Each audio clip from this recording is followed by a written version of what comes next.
क्या कभी ऐसा हुआ है कि किसी फास्ट फूड रेस्टोरेंट में बैठे हों और केचप की कांच वाली बोतल से सॉस निकालने के लिए उससे रीतिमत कुश्ती लड़नी पड़ी हो? अरे हाँ, वो तो बहुत ही आम बात है ना? हाँ। पहले तो केचप टस से मस नहीं होता, लेकिन जैसे ही बोतल के पीछे जोर से मुक्का मारते हैं, वो अचानक पानी की तरह बहकर पूरी प्लेट में फैल जाता है। देखने में ये रोजमर्रा की एक बहुत ही मामूली और शायद थोड़ी झुंझलाहट भरी घटना लगती है। बिल्कुल।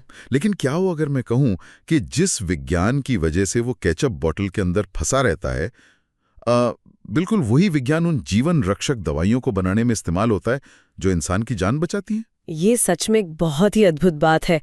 हम अक्सर विज्ञान को सिर्फ बड़ी बड़ी लेबोरेटरी, सफेद कोट और जटिल मशीनों तक ही सीमित मान लेते हैं। लेकिन असल में हमारी दुनिया के सबसे गहरे रहस्य बहुत ही साधारण सी चीजों में छुपे हैं। एकदम सही कहा आपने। और इसीलिए आज के इस गहन अध्ययन में हम एक ऐसे विषय की गहराई में उतरने वाले हैं जो जादू और भौतिकी के बीच झूलता है। आज हमारे सामने जो स्रोत है वो है 01-1-4-A-physicalpharmacy.pdf। एक बहुत ही शानदार दस्तावेज। हाँ, तो हमारा मिशन इस स्रोत से उन अदृश्य भौतिक नियमों को डिकोड करना है जो तरल पदार्थों, पाउडर्स और रोजमर्रा की दवाइयों के व्यवहार को नियंत्रित करते हैं। ज्ञान की भूख रखने वालों के लिए ये एक शॉर्टकट होने वाला है। और मजे की बात यह है कि जब हम इन चीजों को सूक्ष्म स्तर पर, मतलब बहुत छोटे कणों के स्तर पर देखना शुरू करते हैं, तो हमारे भौतिक दुनिया के सामान्य नियम बिल्कुल बदल जाते हैं। वो कैसे? जो चीजें हमें ठोस लगती हैं वो बहने लगती हैं, और जो तरल हैं वो पत्थर बन जाती हैं। चलिए इसे थोड़ा खोलकर समझते हैं। किसी भी चीज के अंदर क्या है ये जानने से पहले हमें उसकी सतह से होकर गुजरना पड़ता है।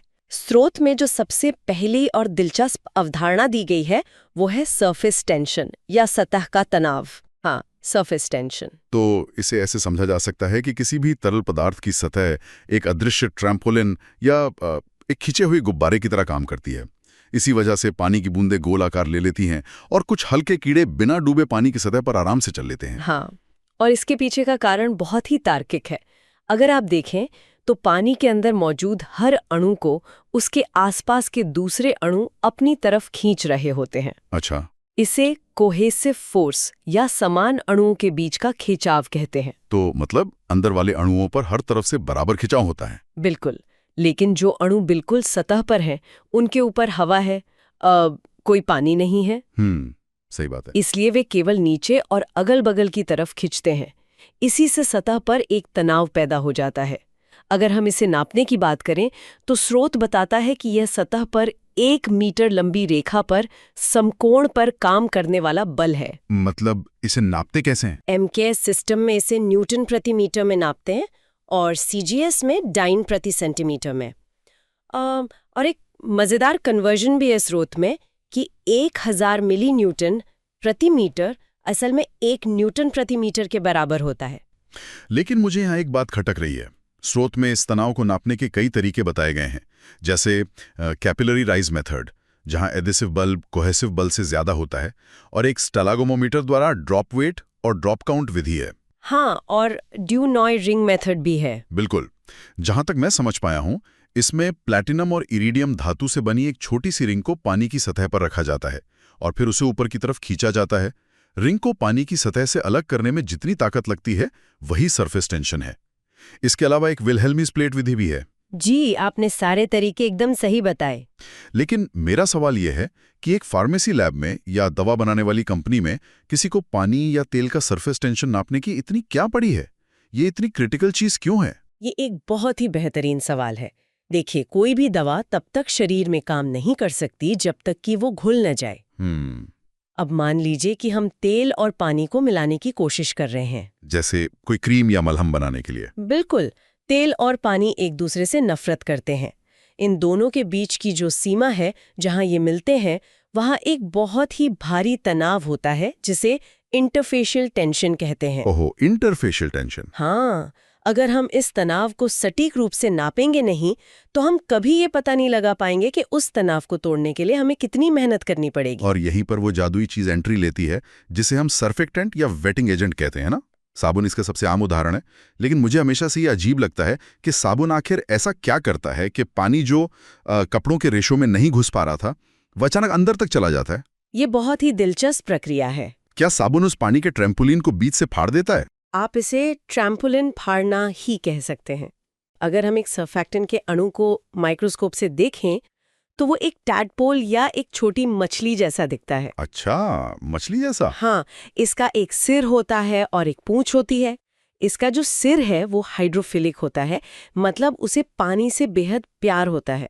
लेकिन जो पूंछ है वो लिपोफिलिक होती है, यानी वो पानी से नफरत करती है और तेल या गंदगी से प्यार करती है। क्या बात है। तो जब ये सर्फैक्टेंट पानी में जाता है तो इसकी पूंछ पानी से बाहर भागने की कोशिश करती है और पानी की सतह पर जमा हो जाती है। और इससे वो तनाव टूट जाता है। एकदम सही। पानी के अणुओं के बीच का आपसी खिंचाव टूट जाता है, ट्रैम्पोलिन ढीली पड़ जाती है और तब पानी आसानी से किसी भी सतह पर फैल जाता है। स्रोत में इस फैलाव को कॉन्टैक्ट एंगल या संपर्क कोण के रूप में समझाया गया है। जी। मतलब अगर पानी की बूंद सतह पर पूरी तरह से फैलकर चिपक गई है तो कोण 0 डिग्री होगा, जिसे हम पूरी तरह से भीगना कहते हैं। लेकिन अगर वो आंशिक रूप से भीगी है तो कोण 90 डिग्री या उससे कम होगा। और अगर वो कमल के पत्ते की तरह गोल ही रह गई तो वो कोण बड़ा होगा, शायद 90 डिग्री से लेकर 180 डिग्री तक, जिसे हम नॉन वेटिंग या न भीगना कहते हैं। बिल्कुल। और फार्मासिस्ट के लिए ये जानना बहुत जरूरी है कि कौन सा सर्फैक्टेंट किस काम आएगा। इसके लिए 1949 में ग्रिफिन नाम के वैज्ञानिक ने एक सिस्टम बनाया था जिसे HLB सिस्टम यानी हाइड्रोफिलिक लिपोफिलिक बैलेंस कहते हैं। हाँ, स्रोत में इसका जिक्र है। ये 1 से 18 तक का एक स्केल है। जी। इस पैमाने पर 7 से 9 नंबर के बीच जो भी सर्फैक्टेंट आते हैं वो बहुत ही शानदार वेटिंग एजेंट होते हैं। और स्रोत में सर्फैक्टेंट्स के कुछ प्रकार भी बताए गए हैं ना? हाँ, जैसे केटायनिक सर्फैक्टेंट जिसका उदाहरण सेट्रिमाइड है, एनायोनिक जैसे SLS। इसके अलावा एम्फोलिटिक और नॉन आयोनिक भी होते हैं। नॉन आयनिक जैसे कि स्पैन्स और ट्वीन। बिल्कुल सही। तो अगर कोई दवा पानी में घुलने से कतरा रही है तो सही HLB वैल्यू वाला एजेंट डालते ही दवा की सतह का तनाव खत्म हो जाता है और वो आसानी से घुल जाती है। ये तो हुई सतह की बात कि कैसे चीजें आपस में मिलती हैं। लेकिन अब स्रोत हमें एक कदम और गहराई में ले जाता है, उस दुनिया में जहां चीजें मिल तो गई हैं लेकिन उनका बर्ताव उनके आकार पर निर्भर करता है। ये मेरा पसंदीदा हिस्सा है। इस विज्ञान को माइक्रोमेरिटिक्स कहा जाता है। ये नाम डल्ला वेले नाम के वैज्ञानिक ने दिया था और इसमें फैलाव प्रणाली या डिस्पर्जन सिस्टम को 3 हिस्सों में बांटा गया है: आणविक, कोलाइडल और स्थूल यानी बड़े कण। हाँ, और ये विभाजन बहुत महत्वपूर्ण है। आणविक फैलाव या मॉलिक्यूलर डिस्पर्जन में कण 1 नैनोमीटर से भी छोटे होते हैं। ये बहुत तेजी से फैलते हैं। और कोलॉइडल फैलाव में कण 1 नैनोमीटर से 0.5 माइक्रोमीटर के बीच होते हैं। ये इतने छोटे होते हैं कि इन्हें देखने के लिए इलेक्ट्रॉन माइक्रोस्कोप की जरूरत पड़ती है। और स्थूल फैलाव यानी कोर्स डिस्पर्जन, उसमें कण 10 से 10,000 माइक्रोमीटर तक होते हैं, जैसे रेत के दाने। बिल्कुल। वैसे कोलॉइड्स भी कई तरह के होते हैं, जैसे लायोफिलिक जो विलायक प्रेमी होते हैं, उदाहरण के लिए रबर, और लायोफोबिक जो विलायक से नफरत करते हैं, जैसे सोना और चांदी के कण। और एक एसोसिएशन कोलॉइड्स भी होते हैं जिन्हें एम्फीफाइल्स कहते हैं। लेकिन रुकिए, यहीं पर कहानी सच में दिलचस्प हो जाती है। कैसे? अगर हम किसी सिरप या दवा की बात करें जिसमें ये कोलॉइडल कण तैर रहे हैं तो मुझे एक बात समझ नहीं आती। ये कण आपस में टकराते तो होंगे? हाँ, बिल्कुल टकराते हैं। और अगर ये टकराते हैं तो ये आपस में चिपक के एक बड़ा पत्थर क्यों नहीं बन जाते? ऐसा क्यों नहीं होता कि हम दवा की बोतल लाएं और उसमें नीचे एक ठोस ईंट जमी हो? यह एक बहुत ही शानदार उलझन है और वैज्ञानिक भी लंबे समय तक इसी सवाल से जूझते रहे। तो इसका समाधान कैसे हुआ? इसका जवाब 4 वैज्ञानिकों ने मिलकर दिया, जिन्हें हम DLVO थ्योरी के नाम से जानते हैं। डेरियाग्वेन, लैंडाउ, वेरवे और ओवरबीक। नाम काफी भारी भरकम है। हाँ, लेकिन इनका सिद्धांत बहुत सीधा है। इस सिद्धांत के अनुसार तरल में तैरते हुए इन कणों के बीच एक ही समय पर 2 अलग-अलग बल काम कर रहे होते हैं। अच्छा, 2 बल? वो कौन से? पहला बल है वैन डर वाल्स आकर्षण बल, या बिल्कुल गुरुत्वाकर्षण की तरह है। हर कण दूसरे कण को अपनी तरफ खींचना चाहता है। तो अगर सिर्फ ये बल होता तो दवा की बोतल में सच में एक ईंट बन जाती। एकदम सही। लेकिन प्रकृति ने दूसरा बल भी दिया है, इलेक्ट्रोस्टैटिक प्रतिकर्षण। इन कणों की सतह पर एक विद्युत आवेश या इलेक्ट्रिक चार्ज होता है। जैसे चुंबक के 2 समान ध्रुव एक दूसरे को दूर धकेलते हैं, फेंक देते हैं। जब तक ये दूर फेंकने वाला बल खींचने वाले बल से ज्यादा मजबूत रहता है, कण अलग अलग तैरते रहते हैं। लेकिन कभी-कभी दवा की बोतलों पर लिखा होता है शेक वेल बिफोर यूज, मतलब इस्तेमाल से पहले अच्छी तरह हिलाएं।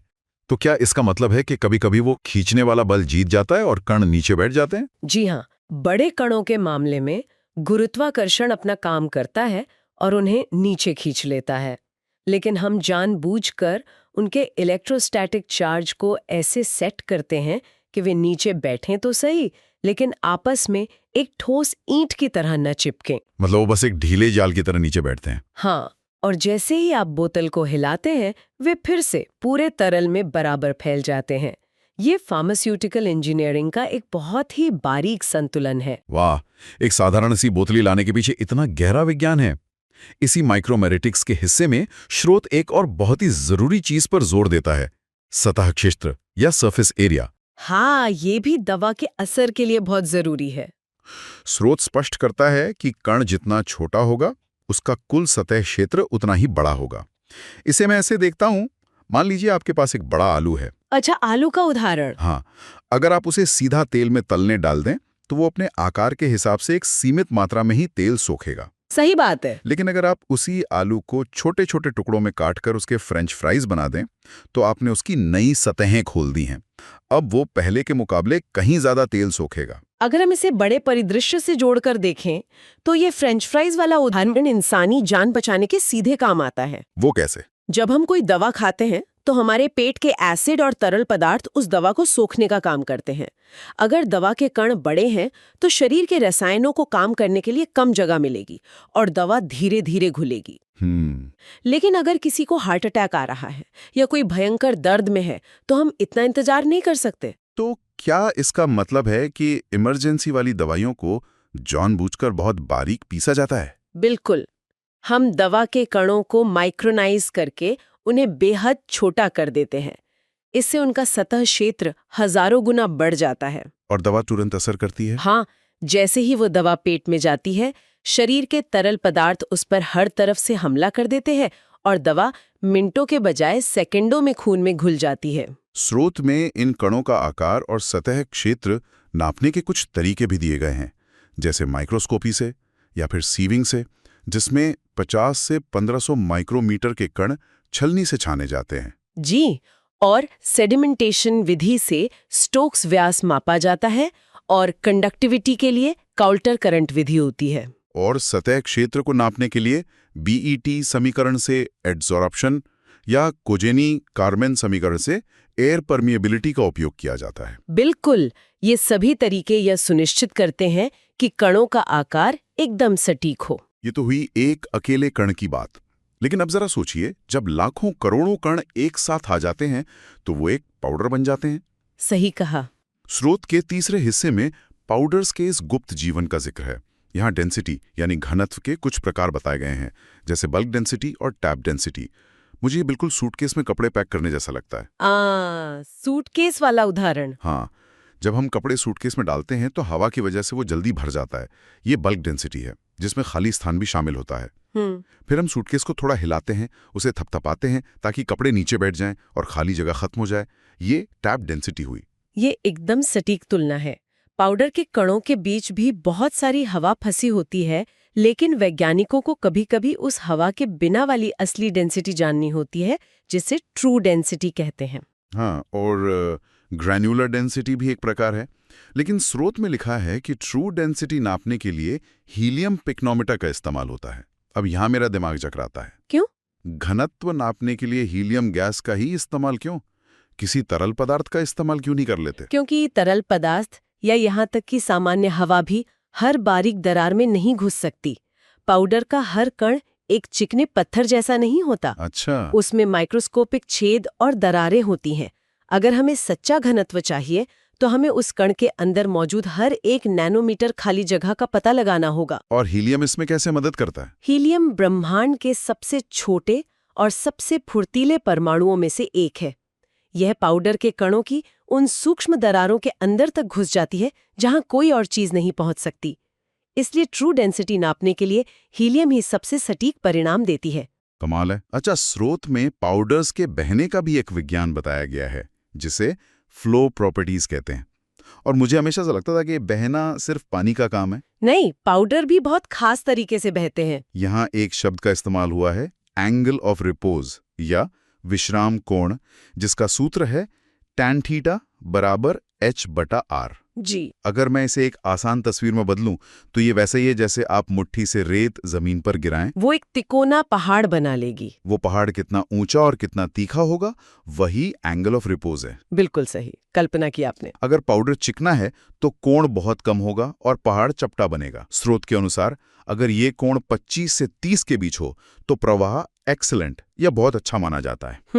और अगर पाउडर खुरदुरा है तो कोण बड़ा होगा। अगर ये 66 से ज्यादा है तो प्रवाह को वेरी वेरी पुअर या बहुत ही खराब माना जाता है। बिल्कुल सही। एक अच्छे बहने वाले पाउडर का कोण हमेशा कम होता है क्योंकि वो फिसल कर फैल जाता है। इसके अलावा स्रोत में संपीड़न या कंप्रेसिबिलिटी की भी बात की गई है, जिसके लिए कास कंसोलिडेशन इंडेक्स और हॉसनर रेशियो का इस्तेमाल होता है। हॉसनर रेशियो जो कि V0/VF होता है। हाँ, अगर हॉसनर रेशियो 1.0 से 1.11 के बीच है तो पाउडर का प्रवाह बहुत अच्छा माना जाता है। लेकिन यहाँ मेरा एक तीखा सवाल है, जब हम किसी फैक्ट्री में दवा बना रहे हैं तो हमें इस बात से क्या फर्क पड़ता है कि पाउडर का पहाड़ कैसा बन रहा है? बहुत फर्क पड़ता है। हाँ। पाउडर को तो बस एक मशीन से नीचे गिराकर सांचे में दबाना ही तो है। क्या पाउडर सिर्फ पाउडर नहीं होता? एंगल ऑफ रिपोज का इतना सटीक होना जरूरी क्यों है? यहाँ सवाल सिर्फ सांचे में भरने का नहीं है, सवाल है कितनी तेजी से और कितनी सटीकता से भरने का। फार्मास्यूटिकल मशीनें 1 मिनट में हजारों गोलियां बनाती हैं। सांचे मशीन के नीचे से बिजली की रफ्तार से गुजरते हैं। उन कुछ मिली सेकेंड्स के अंदर पाउडर को हॉपर से गिरकर उस सांचे को बिल्कुल ऊपर तक भरना होता है। तो अगर पाउडर का एंगल ऑफ रिपोज बहुत ज्यादा है, यानी वो खुरदरा है और ठीक से बह नहीं रहा, तो किसी सांचे में थोड़ा कम पाउडर गिरेगा और किसी में थोड़ा ज्यादा। इसका सीधा सा मतलब ये है कि मशीन से निकलने वाली हर टैबलेट का वजन अलग होगा। बाप रे। और अगर वजन अलग है तो इसका मतलब है कि हर गोली में दवा की सक्रिय खुराक अलग हो गई है। एक हार्ट के मरीज के लिए या ब्लड प्रेशर की दवा में अगर खुराक मिलीग्राम में भी ऊपर नीचे हो गई तो वो मरीज के लिए जानलेवा हो सकता है। वो फिर तो रोंगटे खड़े कर देने वाली बात है। इसलिए अच्छी फ्लो प्रॉपर्टी ये सुनिश्चित करती है कि हर मरीज को दवा की एकदम सटीक खुराक मिले। एक पाउडर का बहना सीधे तौर पर किसी की जिंदगी और मौत से जुड़ा हो सकता है।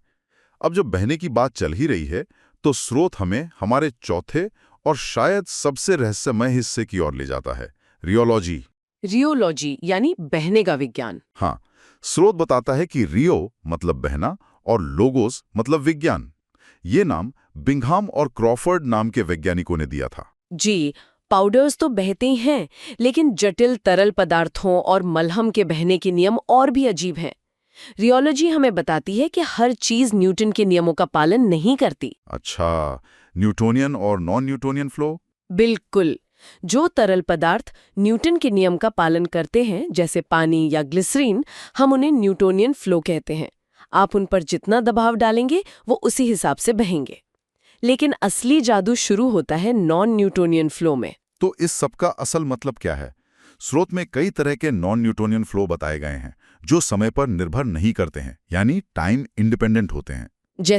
जैसे plastic flow, pseudo plastic flow और डायलेटेंट फ्लो। प्लास्टिक फ्लो, जिसे बिंघम बॉडीज भी कहते हैं, इनमें एक यील्ड वैल्यू होती है।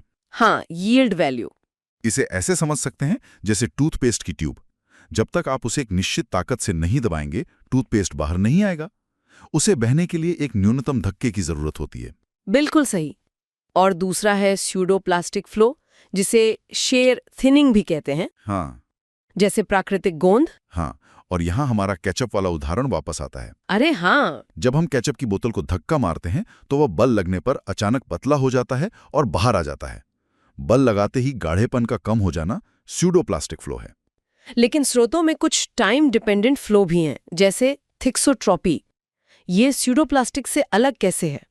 थिक्सोट्रॉपी इसी शीयर थिनिंग का वह रूप है जो समय पर निर्भर करता है। यह एक जेल सोल जेल प्रणाली है। जेल सोल जेल, इसका मतलब है कि कोई चीज सामान्य अवस्था में एक गाढ़े जेल की तरह है। जब आप उस पर बल लगाते हैं तो वो तरल यानी सोल बन जाती है, लेकिन अगर आप उसे छोड़ दें तो वो वापस अपनी जेल वाली अवस्था में लौट आती है। जैसे पेंट्स? बिल्कुल। जब पेंट ब्रश पर होता है तो गाढ़ा होता है, जब आप उसे दीवार पर रगड़ते हैं तो वो पतला होकर फैल जाता है और फिर वापस गाढ़ा होकर दीवार पर चिपक जाता है। इसके उल्टा रियोपेक्सी होता है। रियोपेक्सी ये क्या है? ये एक सोल जेल प्रणाली है। इसमें बल लगाने पर तरल तेजी से जेल बन जाता है, जैसे मैग्नीशिया मैग्मा। और यही थिक्सोट्रोपी वाला विज्ञान इंजेक्शन वाली दवाइयों में भी इस्तेमाल होता है ना? बिल्कुल।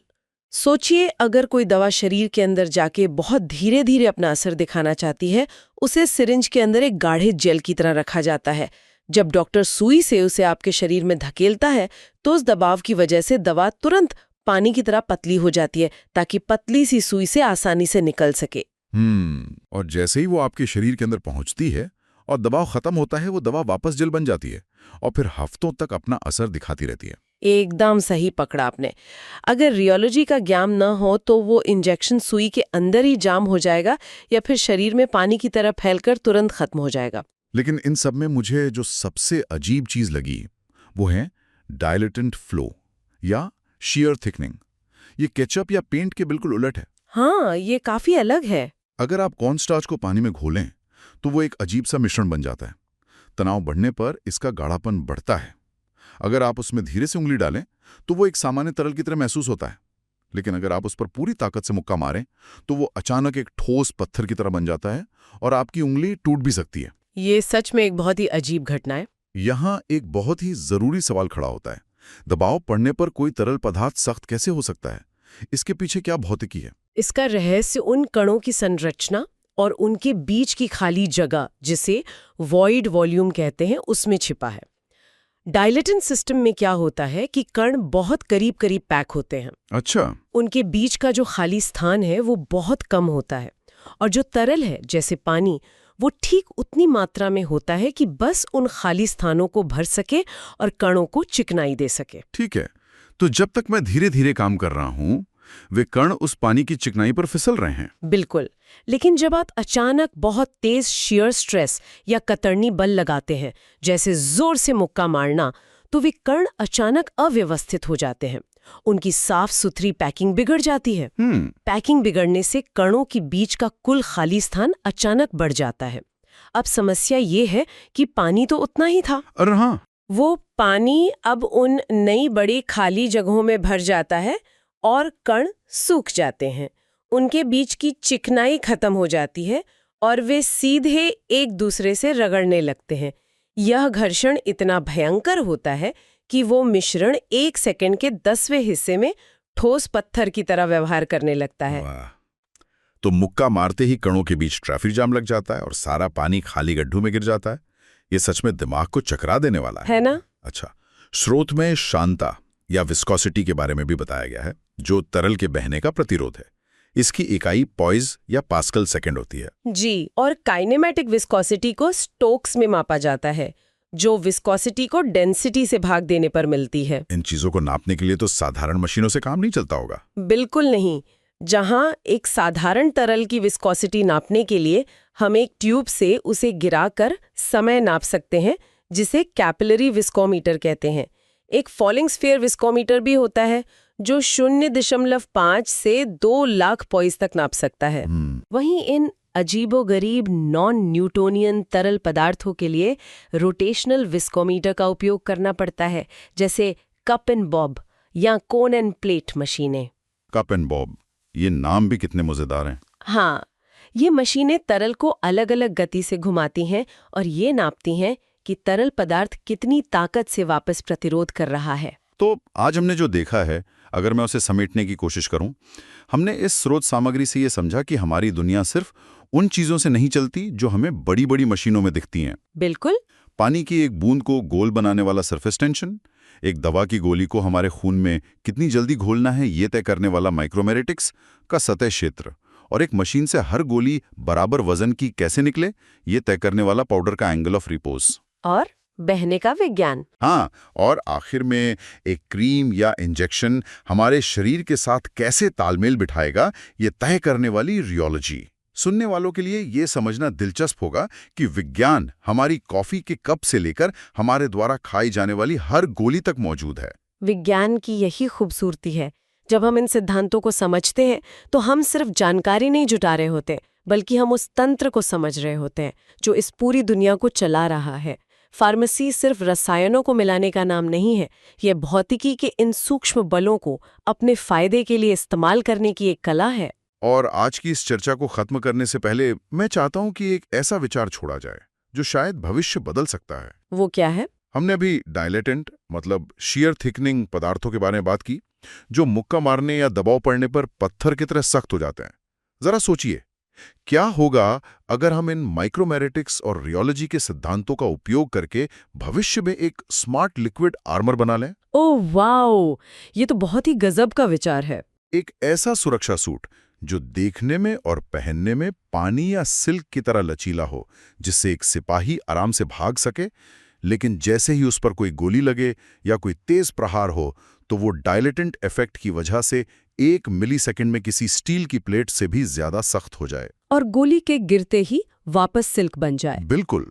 भौतिकी के ये छोटे नियम जो आज एक फार्मेसी लैब में दवाइयों का गाढ़ापन और पाउडर्स का बहना तय कर रहे हैं, वो भविष्य में हमारी सुरक्षा की परिभाषा को पूरी तरह से कैसे बदल सकते हैं।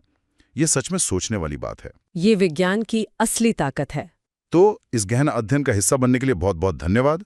अगले दिलचस्प विषय तक अपनी जिज्ञासा बनाए रखें, आसपास की दुनिया को सवालिया नजरों से देखते रहें और चीजों की गहराई में उतरते रहें। हम सभी जब भी तकनीक या टेक्नोलॉजी शब्द के बारे में सोचते हैं तो हमारे दिमाग में सबसे पहली तस्वीर क्या उभरती है? शायद सिलिकॉन चिप्स या चमचमाते हुए कंप्यूटर। बिल्कुल। या फिर कारखानों में काम करती हुई विशाल रोबोटिक मशीनें, मतलब एक ऐसा ढांचा जो एकदम साफ है, सटीक है और सबसे बड़ी बात यह है कि वो निर्जीव है। सही कहा। हम तकनीक को हमेशा एक ठंडी और निर्जीव चीज के रूप में देखने के आदी हो चुके हैं। एक ऐसी चीज जिसे इंसानों ने तारों और धातु से अपने हाथों से गढ़ा है ना?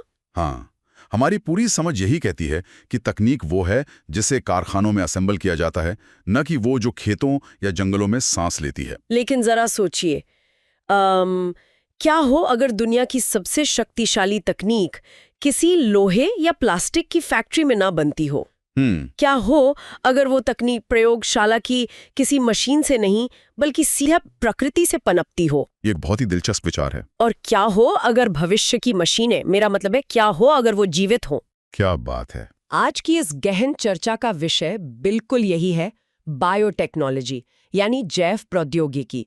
हमारे पास आज स्रोतों का एक बहुत ही शानदार पुलिंदा है। बिल्कुल, और इन स्रोतों में बायोटेक्नोलॉजी की सटीक परिभाषा और इसके ऐतिहासिक विकास के कुछ बहुत ही दिलचस्प मील के पत्थर शामिल हैं। हाँ, और इसके अनगिनत अनुप्रयोगों से जुड़े तथ्य भी हैं। तो इस गहन चर्चा का मुख्य उद्देश्य ये समझना है कि कैसे सूक्ष्म जीवों या कोशिकाओं का उपयोग करके इंसानों के लिए उपयोगी उत्पाद बनाए जाते हैं, और कैसे 17वीं सदी के एक साधारण से माइक्रोस्कोप से शुरू होकर आज की आधुनिक प्रयोगशालाओं तक आते आते इस विज्ञान ने हमारी दुनिया को पूरी तरह से बदल कर रख दिया है। बिल्कुल। मैं हमारे सुनने वालों को ये स्पष्ट कर दूं कि ये विषय केवल विज्ञान की मोटी-मोटी किताबों तक सीमित नहीं है। हाँ, ये कोई उबाऊ विषय नहीं है। एकदम।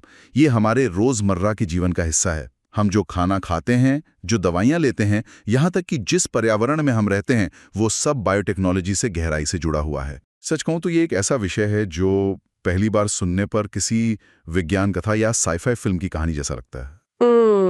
लेकिन ये हमारी आज की सबसे बड़ी हकीकत है। एकदम सही बात है। तो चलिए इसकी थोड़ी परतें खोलते हैं। जब हम बायोटेक्नोलॉजी की बात करते हैं तो हमारे दिमाग में सफ़ेद कोट पहने वैज्ञानिकों की तस्वीर आती है जो टेस्ट ट्यूब के साथ कुछ गंभीर शोध कर रहे हैं। ज़्यादातर लोग यही सोचते हैं। लेकिन हमारे स्रोत एक बहुत ही अलग कहानी बताते हैं। इसकी शुरुआत किसी हाईटेक लैब में नहीं बल्कि बहुत ही ज़मीनी तरीके से हुई थी। क्या आप उस ऐतिहासिक पल पर कुछ रोशनी डाल सकते हैं जब ये शब्द पहली बार इस्तेमाल हुआ था? जरूर। यहाँ जो बात सबसे ज्यादा हैरान करने वाली है वो ये है कि बायोटेक्नोलॉजी शब्द का आविष्कार किसी बड़े जीव विज्ञानी या डॉक्टर ने नहीं किया था। अच्छा जी, स्रोतों के मुताबिक ये शब्द पहली बार साल 1917 में सामने आया था और इसे एक हंगेरियन इंजीनियर कार्ल एरेकी ने गढ़ा था। एक मिनट, एक इंजीनियर? जी हाँ, एक इंजीनियर। स्रोत पढ़कर जो बात सबसे ज्यादा मजेदार लगी वो ये थी कि उन्होंने ये शब्द किसी दवा के लिए इस्तेमाल नहीं किया था, बिल्कुल नहीं। बल्कि सुअरों के लिए इस्तेमाल किया था। हाँ, बिल्कुल सही पढ़ा आपने। कार्ल एरेकी दरअसल एक बहुत ही व्यावहारिक समस्या का समाधान कर रहे थे। वो चीनी चुकंदर यानी शुगर बीट्स का उपयोग सुअरों के चारे के रूप में कर रहे थे। ताकि बड़े पैमाने पर सुअरों का उत्पादन किया जा सके। एग्जैक्टली। एक इंजीनियर के नजरिए से वो एक तरह का सिस्टम बना रहे थे। मैं इसे एक रूपक के तौर पर ऐसे देखती हूँ। मान लीजिए बायोटेक्नोलॉजी एक कारखाने की तरह है। एक आम कारखाने में मजदूर काम करते हैं और मशीनें चलती हैं। सही कहा। लेकिन कार्ल एरेकी के इस कारखाने में मजदूर कोई और नहीं बल्कि सूक्ष्म जीव और जैविक प्रक्रियाएं थी। बहुत अच्छा रूपक है ये। कच्चा माल चीनी चुकंदर था और उस पर जैविक प्रक्रिया नाम की मशीन ने काम किया और अंतिम उत्पाद के रूप में सुअर का मांस सामने आया। आपका ये कारखाने वाला रूपक बिल्कुल सटीक है। अगर हम स्रोतों में दी गई बायोटेक्नोलॉजी की मूल परिभाषा को देखें तो ये जीव विज्ञान की वो शाखा है जिसमें जीवित जीवों या एंजाइमों का उपयोग किया जाता है ताकि मानव मानकों के लिए उपयोगी उत्पाद उत्पन्न किए जा सके। बिल्कुल। कार्ल एरेकी बिल्कुल यही कर रहे थे। वो प्रकृति की प्रक्रियाओं को इंसान के फायदे के लिए इंजीनियर कर रहे थे। तो इसका मतलब ये हुआ कि बायोटेक्नोलॉजी कोई अकेला विषय नहीं है, ये तो कई चीजों का एक कॉकटेल है। 100%।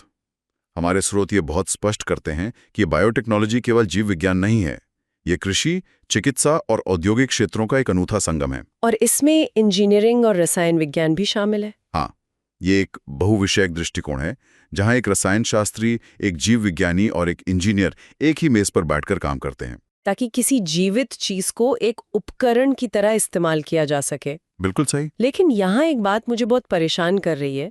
सुअरों को चुकंदर खिलाने से लेकर आज की जेनेटिक इंजीनियरिंग तक पहुंचने का सफर कोई जादुई छड़ी घुमाने जैसा तो नहीं रहा होगा। जाहिर सी बात है। जीवन की जैविक प्रक्रियाओं का उपयोग करने के लिए हमें पहले ये समझना था कि जीवन काम कैसे करता है, और इसी जरूरत ने हमें बायोटेक्नोलॉजी के इतिहास की ओर मोड़ा। हाँ, और हमारे स्रोतों में जो कालक्रम दिया गया है वो विज्ञान के इतिहास की सबसे लंबी यात्राओं में से एक है। मैं इस कालक्रम को देख रही हूँ और मैं सच में थोड़ा उलझन में हूँ।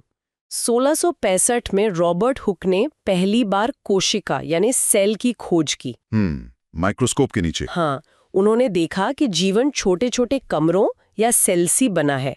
लेकिन उसके बाद स्रोतों के अनुसार 1833 में जाकर रॉबर्ट ब्राउन ने पादप कोशिका के अंदर केंद्रक की खोज की, जिसे हम न्यूक्लियस कहते हैं। बिल्कुल। तो मेरा सवाल ये है कि एक बार जब हमने 1665 में सेल को देख लिया था तो सिर्फ उसके अंदर झांक कर उसका न्यूक्लियस देखने में वैज्ञानिकों को लगभग 70 साल क्यों लग गए? ये एक बहुत ही महत्वपूर्ण सवाल खड़ा करता है। और फिर डीएनए की संरचना समझने में 1953 तक का समय लगा। मतलब सेल की खोज से लेकर डीएनए के मॉडल तक लगभग 300 साल। क्या ये सिर्फ तकनीकी कमी थी या जीवन की जटिलता ही इतनी ज्यादा थी? इसका जवाब इन दोनों ही बातों के टकराव में छुपा है। देखिए, ये कोई रातों रात हुई क्रांति नहीं थी। ये एक विशाल इमारत बनाने जैसा था जहां हर वैज्ञानिक ने सिर्फ एक ईंट रखी ताकि अगला वैज्ञानिक उस पर दूसरी ईंट रख सके। तकनीक निश्चित रूप से एक बहुत बड़ी बाधा थी। 1600 के दशक के माइक्रोस्कोप्स तो बहुत ही बुनियादी रहे होंगे। बिल्कुल, वो सिर्फ बाहरी ढांचा दिखा सकते थे। मतलब ये एक धुंधले शीशे से किसी अनजान शहर को देखने जैसा था। आपको इमारतें दिख रही हैं लेकिन अंदर कौन रहता है ये नहीं पता। क्या सटीक उदाहरण दिया है आपने। और जैसे जैसे लेंस बेहतर हुए हम जीवन की गहराई में उतरते गए। हम कालक्रम को 3 अलग-अलग युगों में बांट सकते हैं। पहला युग था जीवन के हार्डवेयर को देखना, जहां रॉबर्ट हुक ने सेल देखा और 1833 में रॉबर्ट ब्राउन ने उस सेल के अंदर का कंट्रोल रूम खोजा, यानी न्यूक्लियस।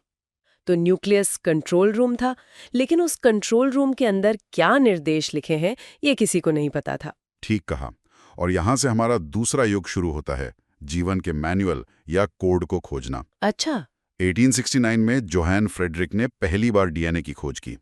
इसके बाद 1879 में एल्ब्रेक्ट कोसेल ने न्यूक्लिक एसिड खोजा, जो डीएनए के निर्माण खंड है। और फिर 1882 में एडवर्ड वैन बेनेडन ने एक और बड़ा कदम उठाया। हमारे स्रोत बताते हैं कि उन्होंने विशिष्ट गुणसूत्रों की संख्या की खोज की। यानी क्रोमोसोम्स की संख्या। हाँ, मतलब उन्होंने ये गिना कि किसी विशेष जीव के उस कंट्रोल रूम में कितने गुणसूत्र मौजूद हैं। और फिर 1909 में विल्हेम जोहानसन ने उस चीज को खोजा जिसे हम आज जीन कहते हैं। सोचिए, आज हम बात बात में जीन शब्द का इस्तेमाल करते हैं कि ये तो मेरे जीन्स में है, लेकिन 1909 से पहले इंसान को पता ही नहीं था कि जीन नाम की कोई चीज हमारे अंदर है, जो हमारी पहचान तय करती है। बिल्कुल। और स्रोतों के अनुसार 1944 में ओसवाल्ड एवरी ने ये साबित किया कि ये डीएनए ही है जो आनुवांशिक जानकारी को एक पीढ़ी से दूसरी पीढ़ी तक ले जाता है।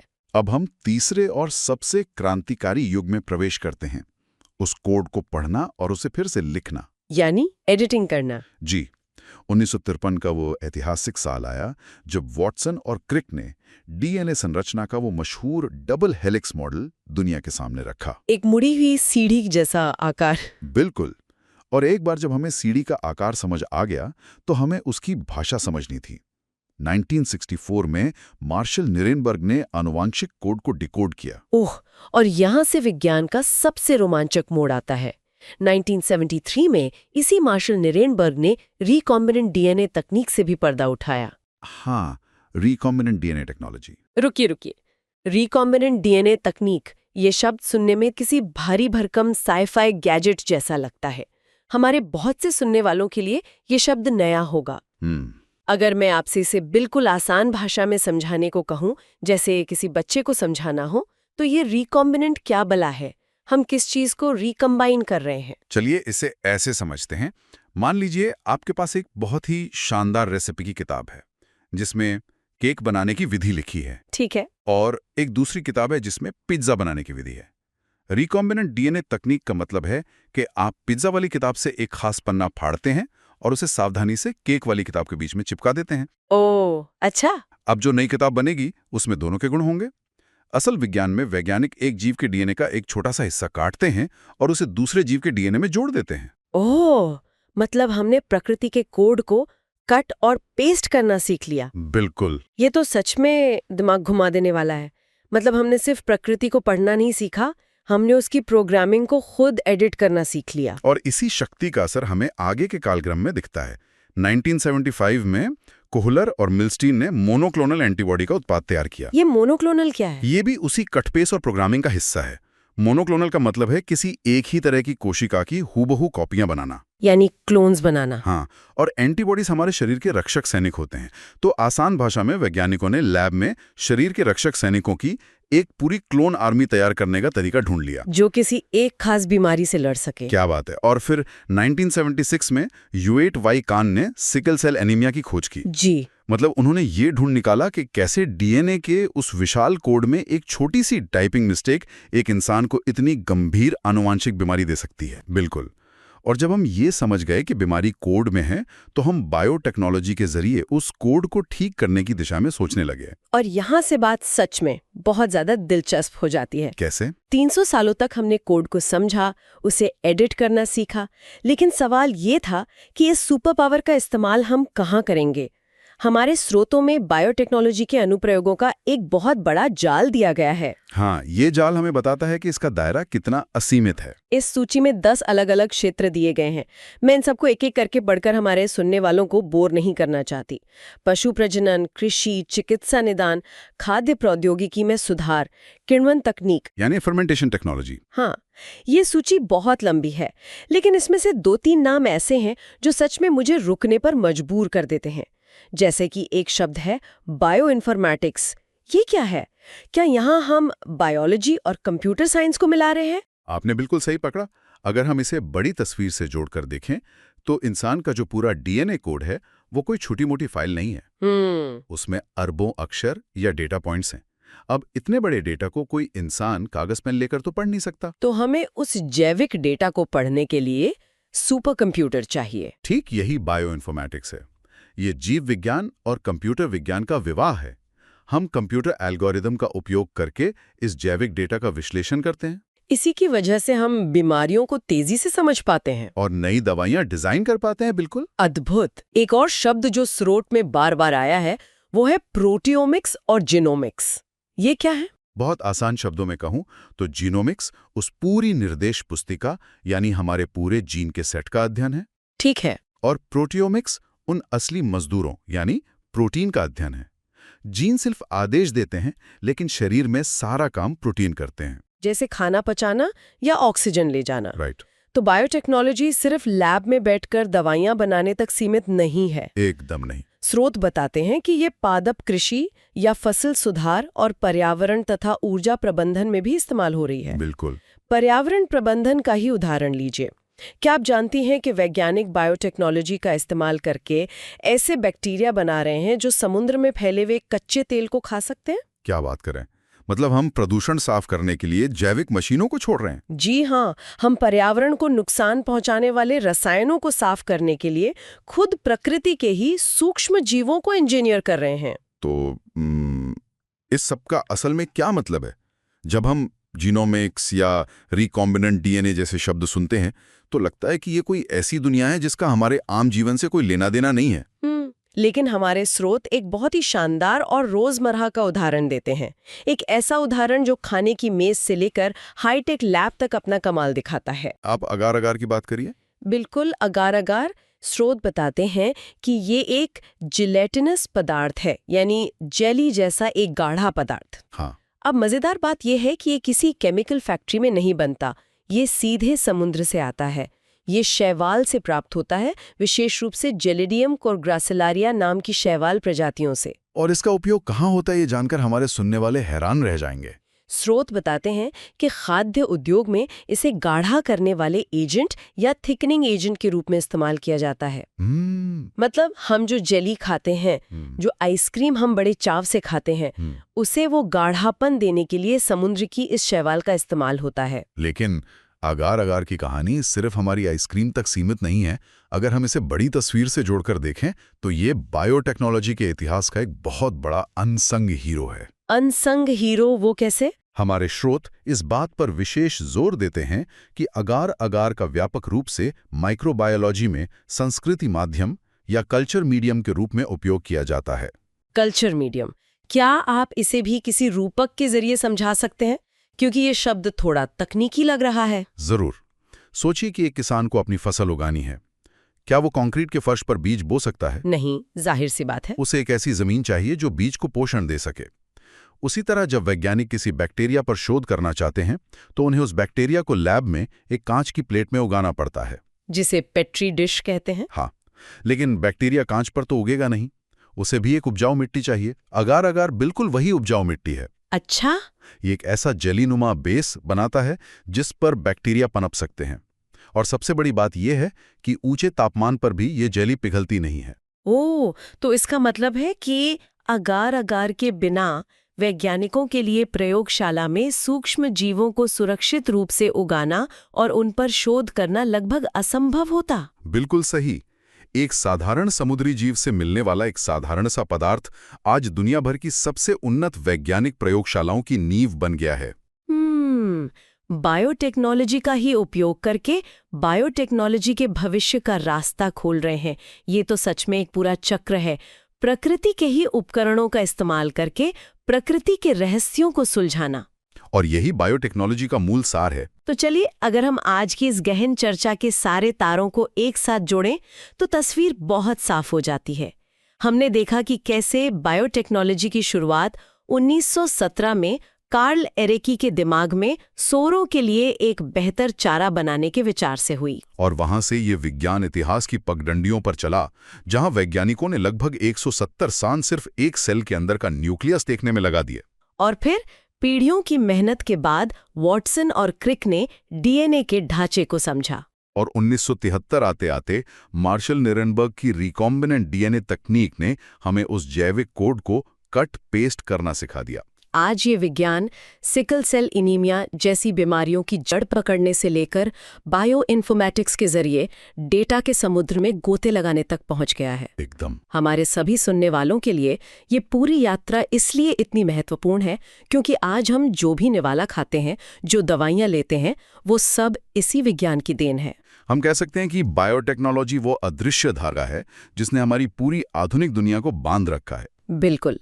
और अब इस चर्चा को खत्म करने से पहले मैं हमारे सुनने वालों के लिए एक ऐसा विचार छोड़ना चाहती हूँ जो शायद उन्हें सोचने पर मजबूर कर दे। वो क्या है? आज हमने देखा कि कैसे हमने पहले सेल को खोजा, फिर डीएनए को और अंततः जीवन के उस कोड को ही फिर से लिखना सीख लिया। अगर अगार अगार जैसी एक साधारण सी समुद्री शैवाल हमारी सबसे उन्नत प्रयोगशालाओं का आधार बन सकती है, तो जरा सोचिए, भविष्य में जब हम जैविक प्रक्रियाओं को कंप्यूटर की मशीनों की तरह पूरी तरह से प्रोग्राम करना सीख जाएंगे, तो इस धरती पर इंसान होने का मतलब ही कितना बदल जाएगा। ये तो सच में गहरा सवाल है। अगर हम अपने जीन्स को वैसे ही एडिट करने लगें जैसे आज हम अपने कंप्यूटर में एक फाइल को एडिट करते हैं, तो क्या हम खुद अपनी विकास यात्रा के प्रोग्रामर बन जाएंगे? ये एक ऐसा विचार है जो एक ही समय में डराता भी है और अद्भुत भी लगता है। हम सभी सुनने वालों को इसी रोमांचक और विचारोत्तेजक सवाल के साथ छोड़ते हैं। इस विचार पर खुद से चिंतन करें और अगली बार जब आप आइसक्रीम खाएं तो अपने आसपास काम कर रही बायोटेक्नोलॉजी को एक नई नज़र से देखें। आज की ये गहन चर्चा यहीं समाप्त होती है। कल्पना कीजिए कि आपको एक बहुत तेज सिरदर्द हो रहा है और राहत पाने के लिए आप बस एक छोटी सी एक सफेद गोली निगल लेते हैं और पानी का एक घूंट पी लेते हैं। हाँ, हम रोज ही ऐसा करते हैं। बिल्कुल। इस पूरी प्रक्रिया में हम लोग शायद ही कभी 2 बार सोचते हैं, है ना? हमें पूरा यकीन होता है कि ये गोली दर्द खत्म करेगी और कोई नया नुकसान नहीं पहुंचाएगी। सही बात है, वो एक अंधा भरोसा होता है। लेकिन जरा सोचिए, क्या हो अगर उस दवा को बनाने वाली मशीन में महज 1 मिलीमीटर की भी चूक हो गई हो? या फिर जिस रसायन को मिलाया गया है उसका तापमान 1 डिग्री भी ज्यादा हो गया हो। हाँ, क्योंकि मेडिकल साइंस और ये जो दवा निर्माण की दुनिया है ना, इसमें एक छोटी सी गलती, एक मामूली सी चूक सीधे तौर पर जानलेवा साबित हो सकती है। बिल्कुल, इसमें कोई दो राय नहीं है। फिर भी हम उस गोली पर आंख मूंद कर भरोसा करते हैं। और मैं यही सोच रही थी कि ये सोचना वाकई दिलचस्प है कि ये अटूट भरोसा आखिर आता कहाँ से है। यही तो सबसे बड़ा सवाल है। तो आज की इस गहन चर्चा में हम इसी भरोसे के पीछे के जो विज्ञान है उसे डिकोड करने वाले हैं।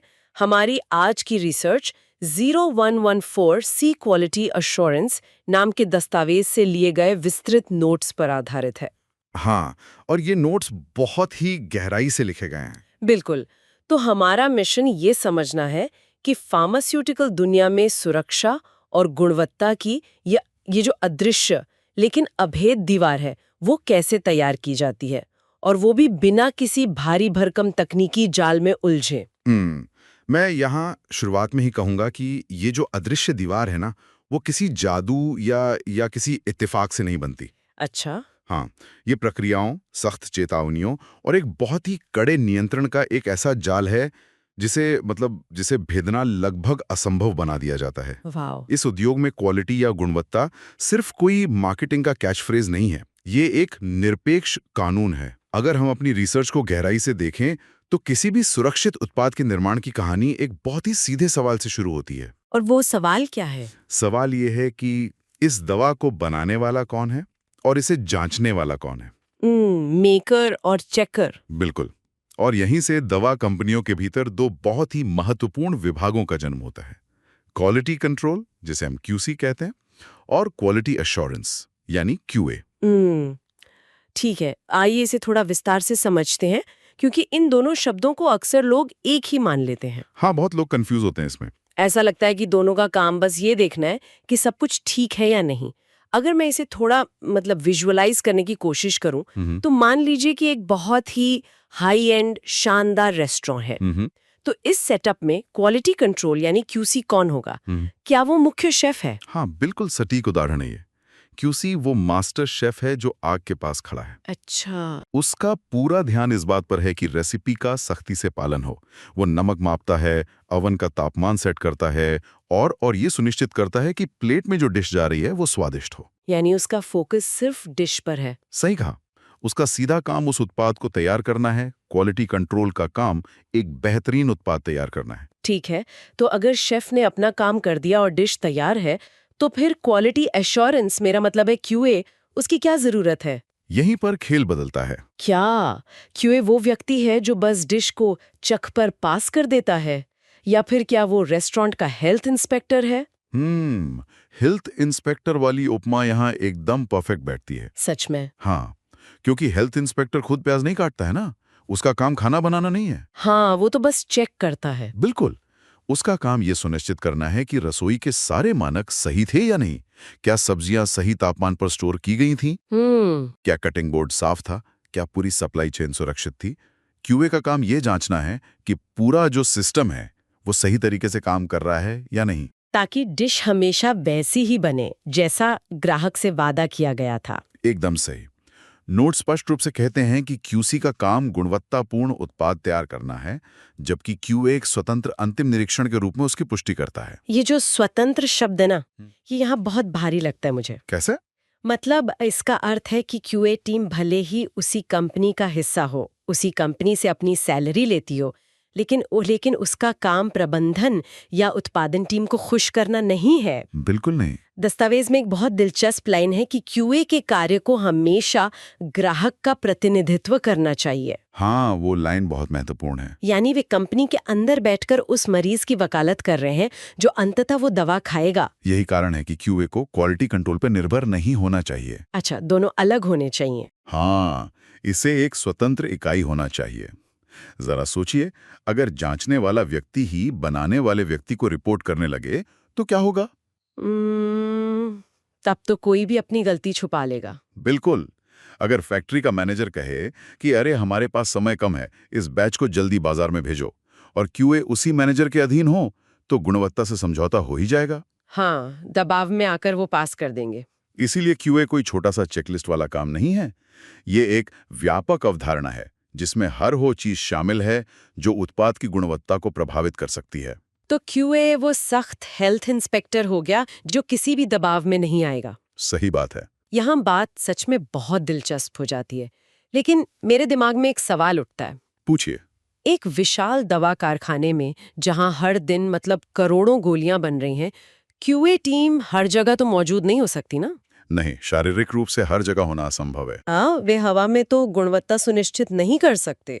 तो इस पूरी व्यवस्था को जमीन पर उतारने के लिए उनके पास कोई एक मास्टर नियम पुस्तिका तो होनी ही चाहिए जिससे हर कर्मचारी बंधा हो।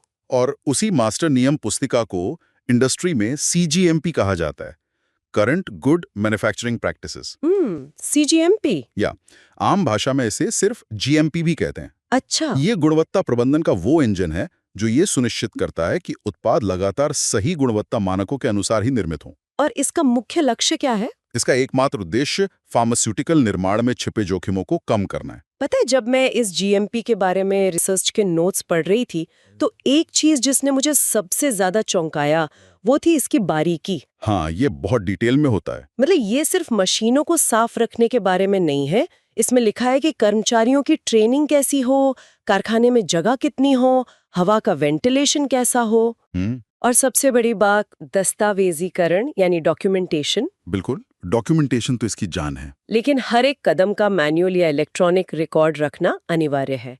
क्या ये एक बहुत बड़ा प्रशासनिक सिरदर्द नहीं है? लगता तो है ऐसा। मतलब हर छोटी चीज को लिखना, कागजों के पहाड़ खड़े करना, क्या ये समय की बर्बादी नहीं लगती? अगर हम इसे व्यापक संदर्भ से जोड़कर देखें ना, तो सतह से देखने पर यह आपको नौकरशाही या लाल फीताशाही लग सकती है। हाँ, बिल्कुल। लेकिन इसके पीछे के खतरे को समझिए।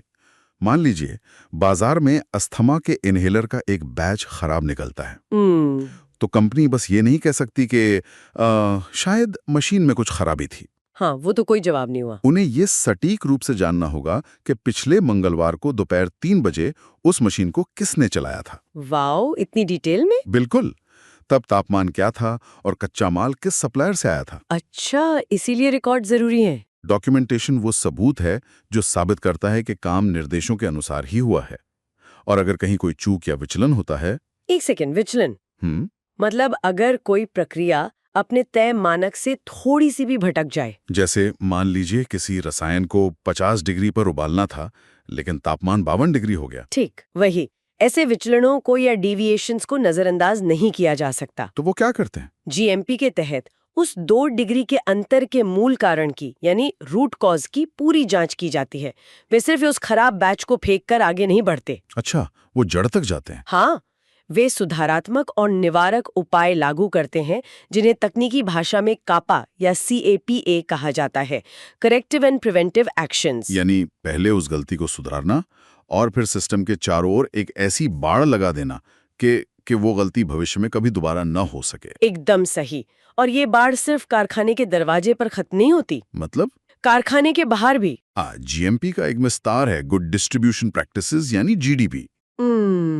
सोचिए, एक दवा कंपनी ने एक बेहतरीन जीवन रक्षक वैक्सीन बनाई, लेकिन अगर उसे अस्पताल तक ले जाने वाले ट्रक का फ्रीजर रास्ते में खराब हो जाए तो क्या होगा? तो वो वैक्सीन तो पानी बन जाएगी, उसका कोई असर नहीं होगा। बिल्कुल, इसीलिए भंडारण और वितरण की स्थितियों को भी कड़ाई से नियंत्रित किया जाता है। ये एक बहुत ही अहम बिंदु है।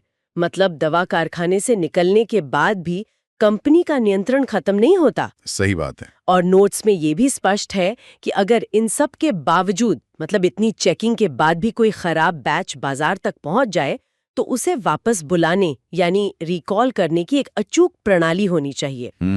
Recall system. ये एक तरह से इमरजेंसी रिवर्स बटन की तरह काम करता है ताकि नुकसान को तुरंत रोका जा सके। ये सब इसी बात को पुख्ता करता है कि गुणवत्ता केवल उत्पादन विभाग का सिरदर्द नहीं है, ये पूरी सप्लाई चेन की जिम्मेदारी है। हाँ, ये तो साफ है। लेकिन यहाँ एक व्यवहारिक समस्या नजर आती है मुझे। क्या समस्या? हमने क्यूए के जरिए नीतियां बना ली, हमने जीएमपी के जरिए एक सख्त नियम पुस्तिका भी लागू कर दी जिसमें हर चीज का रिकॉर्ड रखा जा रहा है। लेकिन क्या हो अगर वो मशीन, वो उपकरण ही हमसे झूठ बोल रहा हो? झूठ बोल रहा हूँ मतलब? मेरा मतलब है, मान लीजिए जिस थर्मामीटर से हम वो 50 डिग्री तापमान नाप रहे थे वो अंदर से ही खराब हो और गलत रीडिंग दे रहा हो। हाँ, अब आप एकदम सही जगह पहुंची हैं। आपके नियम कितने भी सख्त हों, अगर आपके नापने वाली मशीन ही गलत है तो पूरी प्रक्रिया ताश के पत्तों की तरह ढह जाएगी, है ना? ये एक शानदार नजरिया है और यहीं पर हमारे नोट्स का अगला हिस्सा सामने आता है, उपकरणों की सटीकता। तकनीकी दुनिया में इसे अंकशन यानी कैलिब्रेशन और योग्यता यानी क्वालिफिकेशन कहा जाता है। कैलिब्रेशन और क्वालिफिकेशन? हाँ, कैलिब्रेशन का सीधा सा मतलब है किसी मशीन की सच्चाई की जांच करना।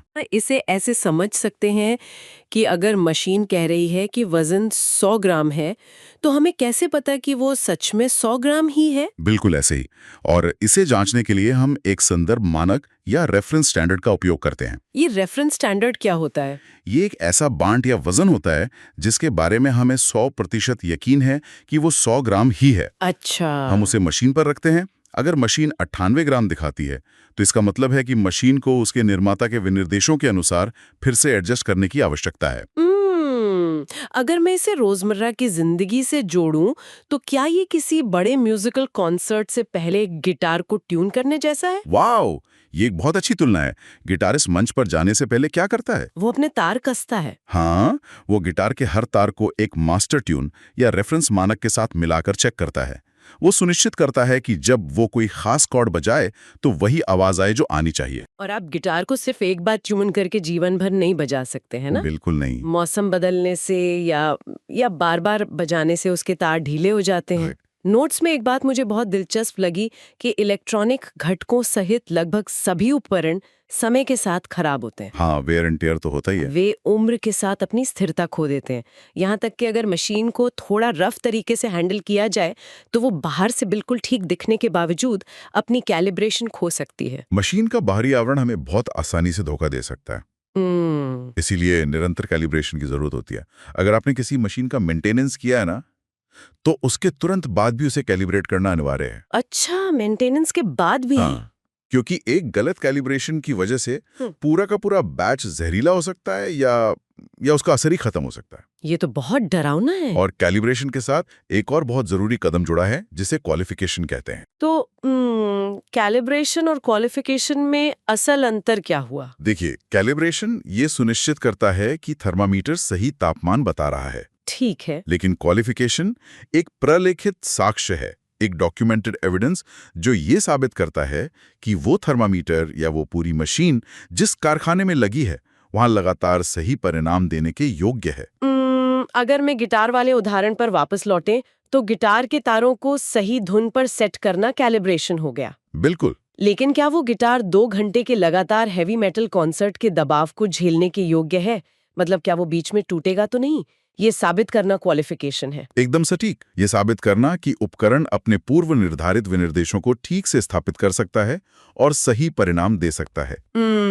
समझ गई। और एक बात और, ये सब सिर्फ रेगुलेटर्स को खुश करने के लिए नहीं है। तो फिर एक सुव्यवस्थित अंशांकन कार्यक्रम उत्पादकता बढ़ाने और भारी वित्तीय नुकसान से बचने का एक सीधा तरीका है। बहुत खूब। अब इस चर्चा के सबसे गहरे हिस्से में गोता लगाते हैं। चलिए।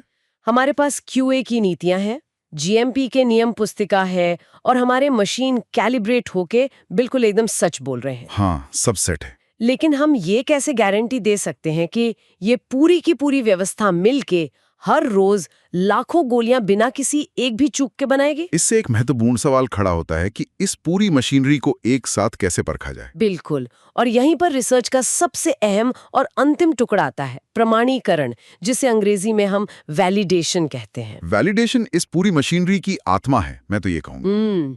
ये वो सबूत है जो उच्च स्तर का आश्वासन देता है कि आपकी निर्माण प्रक्रिया लगातार बिना विफल हुए वही परिणाम देगी जो आप चाहते हैं। नोट्स में एक सिद्धांत का जिक्र किया गया है जिसने मुझे सच में सोचने पर मजबूर कर दिया। कौन सा सिद्धांत? वो लाइन कुछ इस तरह है कि गुणवत्ता, सुरक्षा और प्रभावकारिता को उत्पाद के भीतर ही डिजाइन और निर्मित किया जाना चाहिए। गुणवत्ता का केवल परीक्षण नहीं किया जा सकता। हाँ, ये इस पूरी इंडस्ट्री का गोल्डन रूल है। पर इस फलसफे का असल मतलब क्या है? हम सिर्फ अंत में बनी हुई दवा का परीक्षण क्यों नहीं कर सकते? इसे एक बड़े पैमाने पर सोचकर देखिए। मान लीजिए कारखाना एक दिन में 1 करोड़ गोलियां बनाता है। आप हर एक गोली का परीक्षण तो नहीं कर सकते ना, क्योंकि परीक्षण की प्रक्रिया में वो गोली नष्ट हो जाती है। हाँ, डिस्ट्रक्टिव टेस्टिंग होती है। बिल्कुल। अगर आप सारी गोलियां टेस्ट कर लेंगे तो बाजार में बेचने के लिए क्या बचेगा? कुछ भी नहीं। और अगर हम रैंडमली सिर्फ 100 या 1000 गोलियां टेस्ट करें तो हम कैसे गारंटी दे सकते हैं कि जो 1 लाखवीं गोली बनी है वो जहरीली नहीं है? बस यही वैलिडेशन का मूल आधार है। अच्छा। आप सिर्फ उत्पाद की जांच करके गुणवत्ता सुनिश्चित नहीं कर सकते। आपको अपनी प्रक्रिया और अपनी मशीनों को वैलिडेट करना होता है। यानी सिस्टम को फूल प्रूफ बनाना। हाँ, आपको सिस्टम ही ऐसा बनाना होता है कि वो खराब गोली बना ही ना सके। और इस जोखिम को आंकने के लिए क्वालिटी रिस्क मैनेजमेंट यानी गुणवत्ता जोखिम प्रबंधन के सिद्धांतों का इस्तेमाल किया जाता है। इस बात को जमीन पर कैसे उतारा जाता है, इसका एक बहुत ही शानदार और विजुअल उदाहरण हमारे नोट्स में दिया गया है। आप एम्प्यूल्स वाले उदाहरण की बात कर रही हैं ना? हाँ, एम्प्यूल्स का परीक्षण। मतलब जो लोग नहीं जानते, एम्प्यूल्स कांच की वो छोटी शीशियां होती हैं जिनमें तरल दवा पूरी तरह से सील होती है, जैसे इंजेक्शंस वगैरह। बिल्कुल।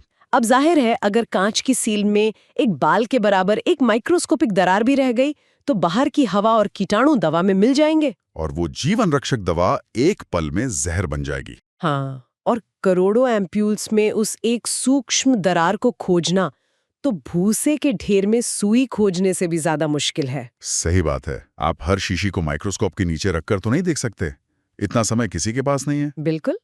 और तो इन सब का आखिर मतलब क्या है? यहीं पर वैलिडेशन का कमाल दिखता है।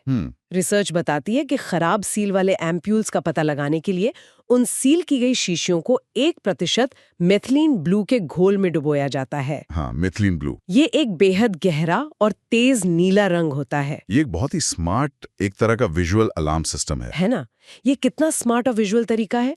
जब शीशियों को उस नीले रंग में डुबोया जाता है तो अगर किसी भी शीशी की सील में कोई अदृश्य सी दरार भी होगी तो वो नीला रंग तुरंत उस दरार के रास्ते शीशी के अंदर घुस जाएगा। वैक्यूम या प्रेशर की वजह से। हाँ, और जब सारी शीशियों को बाहर निकाला जाता है तो जो शीशियां अंदर से नीली दिख रही हैं वे तुरंत पकड़ में आ जाती हैं कि ये खराब हैं। और जो साफ है वो सुरक्षित है। बिल्कुल। जो साफ और पारदर्शी हैं वो पूरी तरह से सुरक्षित है। ये छिपी हुई कमियों को रंगे हाथों पकड़ने का एक मास्टर स्ट्रोक है। और पता है, ये सिर्फ एक टेस्ट नहीं है। ये रेगुलेटरी बॉडीज को या नियामकों को ये विश्वास दिलाने का एक व्यवस्थित दृष्टिकोण है कि कारखाने में सब कुछ CGMP दिशा निर्देशों के अनुरूप चल रहा है। मतलब ये एक पक्का सबूत है। हाँ, वैलिडेशन इस बात का दस्तावेजी सबूत है कि हमारी प्रक्रिया केवल कागजों पर नहीं बल्कि असलियत में 100% अचूक है। वाह! इस पूरी चर्चा को सुनने के बाद ना किसी भी दवा या इंजेक्शन को देखने का मेरा नजरिया पूरी तरह से बदल गया है। मेरा भी। ये एहसास होता है कि वो छोटी सी गोली महज कुछ रसायनों का मिश्रण नहीं है। उसके पीछे QA का कड़ा पहरा है, GMP की सख्त नियम पुस्तिका है, मशीनों का लगातार कैलिब्रेशन है। हाँ, और वैलिडेशन की एक विशाल अदृश्य मशीनरी है। वो गोली अनगिनत परीक्षणों और इंसान की सटीकता के प्रति जुनून का अंतिम परिणाम है। मैं पूरी तरह सहमत हूँ। ये सचमुच विज्ञान और अनुशासन का एक असाधारण संगम है जिसका सीधा असर मानव जीवन पर पड़ता है। बिल्कुल। तो इस बेहद दिलचस्प विश्लेषण को समेटते हुए एक विचार है जो मेरे दिमाग में आ रहा है और मैं चाहती हूँ कि हमारे सुनने वाले भी इस पर गौर करें। हमने फार्मास्यूटिकल उद्योग के उस मूल सिद्धांत पर बात की कि गुणवत्ता की केवल अंत में जांच नहीं की जा सकती, बल्कि उसे उत्पाद की डिजाइन में ही गूंथना पड़ता है। Quality must be designed and built into the product. एकदम सही। तो जरा सोचिए, अगर हम इस फलसफे को अपनी जिंदगी के दूसरे हिस्सों में लागू करें तो क्या होगा? ये बहुत दिलचस्प है। कल्पना कीजिए कि सॉफ्टवेयर डेवलपमेंट, हमारी शिक्षा व्यवस्था या यहाँ तक कि हमारी रोजमर्रा की जीवन शैली और आदतों को इसी सिद्धांत पर डिजाइन किया जाए। वाह, एक ऐसी व्यवस्था जहां हम गलतियों के होने और फिर उन्हें सुधारने का इंतजार न करें, बल्कि अपना सिस्टम ही ऐसा बनाए कि वे गलतियां पनप ही न सकें। प्रोएक्टिव अप्रोच, बहुत खूब। तो अगली बार जब आप सिर दर्द की वो गोली निगलें और कुछ ही मिनटों में चमत्कारिक रूप से ठीक महसूस करें, तो उस गोली के पीछे खड़ी उस अदृश्य दीवार को जरूर याद कीजिएगा। बिल्कुल। एक ऐसी दीवार जिसे डिजाइन ही इसलिए किया गया है ताकि आप उस पर आंख मूंद कर भरोसा कर सकें। तो आज के इस गहन चर्चा में बस इतना ही। जब हम बीमार पड़ते हैं तो आमतौर पर हम क्या करते हैं? वही जो सब करते हैं, एक घूंट पानी लिया और गोली निगल ली। बिल्कुल। और उस वक्त ना हमारे दिमाग में एक बहुत ही सरल सी छवि होती है।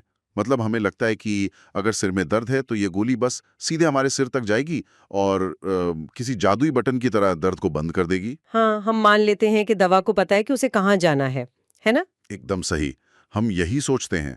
लेकिन आज के इस गहन विश्लेषण में जो नोट्स और रिसर्च सामग्री हमारे पास हैं, उन्हें देखकर मुझे समझ आया कि शरीर के अंदर का विज्ञान इतना सीधा नहीं है। बिल्कुल नहीं है।